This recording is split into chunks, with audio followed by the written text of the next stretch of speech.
Hi, I'm Andy Adams, editor at Canadian Yachting Magazine, and with me today is Bentley Collins, Vice President of Marketing and Sales for Sabre Yachts and Back Cove. Bentley, welcome. Thank you very much. So I'm keen to ask, what's been happening with Back Cove and Sabre?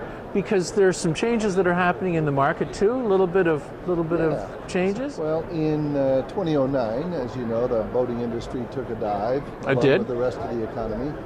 And we were in a fortunate position at that time. We owned all of our own property. We had no debt. So we were able to go ahead and keep developing new models. And since 2008, really, we've got two new ranges of boats, almost completely redeveloped, all new models, and new boats sell. Old boats don't sell. If you're competing against stuff that's in the used boat market, or you're competing against your own products that are out there, you're not going to sell much. So we've gone about it what we now believe is the right way, and 5 years later, our sales are very, very strong. We're in good shape. Now, we would describe the boats from both of the companies, Sabre and Back Cove, as being a kind of a down east style. Right. Down east, for your readers, watchers purposes, really what they are is gentrified working fishing boats and lobster boats. That's really where the species started. And so there's a number of builders in Maine that build gentlemen's lobster boats, is what they were originally called, and now of course there's all new designs with jets and pods and so on and so forth. But down east is a term really that refers to the sailing ships that used to sail from Boston to the east on their way to Europe and pick up lumber before they headed all the way across the ocean. So down east was, if you look at the coastline, your compass is pretty well pointing east by the time you leave Portland, Maine.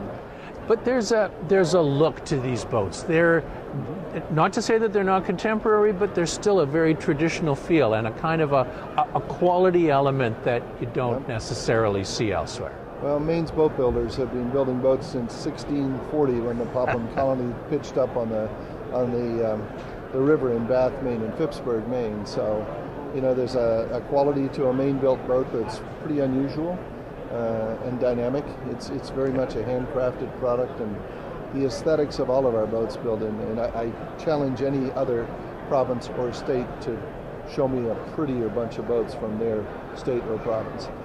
We're good at making pretty boats. One of the things that's always impressed me about your boats is the woodworking in the interior. There's a real feel to that, especially the cherrywood boats the last few years. Oh boy. Yeah, we've you know, part of my job as the marketing director is I have to keep reminding everybody of the things we shouldn't do, which is we don't want to shift too much towards the center of the court, start putting in plastic drawer boxes. We want to have dovetailed maple drawer boxes that are all varnished. We want to be able to open drawers and lift floors and show people what the differences are. And there's a whole group of people in the boating market these days, an ever-increasing number of people who appreciate those fine woodworking details.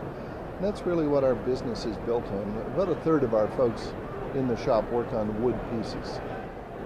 Now, so there's some great traditional stuff in terms of the styling and also the construction quality and the interior design, but some of the mechanicals are absolutely the latest and greatest, like the IPS drives. Yep, we use pod drives exclusively in the Sabres. We have the IPS in the 38 and 54, that Cummins Zeus in the 42 and 48. Our new big boat that we've announced now is a 66-footer, and that'll have the biggest IPS system in it. That'll be out in the middle of 2015. And over on the Back Cove side, we're using basic straight shaft boats over there, single straight shaft with bow and stern thrusters. So the boats are all resin infused. They're as light as any other boat in the building, and stronger than most.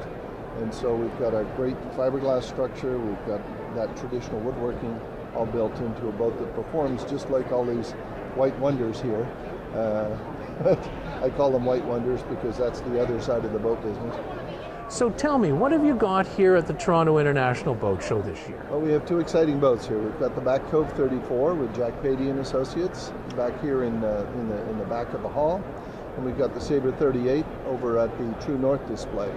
So we have two of our actual mid-size boats. We don't have our biggest boats here, but these are both very exciting examples of what we do at Back Cove and Sabre. Are they probably two of your most popular models? Not necessarily? The 34 is a boat that we've now built. This is hull number 147. And so it's been a very popular boat over time. The 38 that's here is in the first group of 10 that we built, because that boat just came out last year. But in our shop, we're building hull number 125 or something, hull number 25, I should say, in the shop in Maine. So they're both popular models that just speak to a specific audience, are very different in type and structure. But for anybody who's looking for a nice, comfortable weekender cruising boat, something to do some short-term cruising on, got some great boats here for you to see. Fantastic. Well, let's hope that they come on down to the Toronto International Boat Show and have a look at it, or catch up with your dealers after the show. Bentley, thank you so much for joining us. Thanks for having me.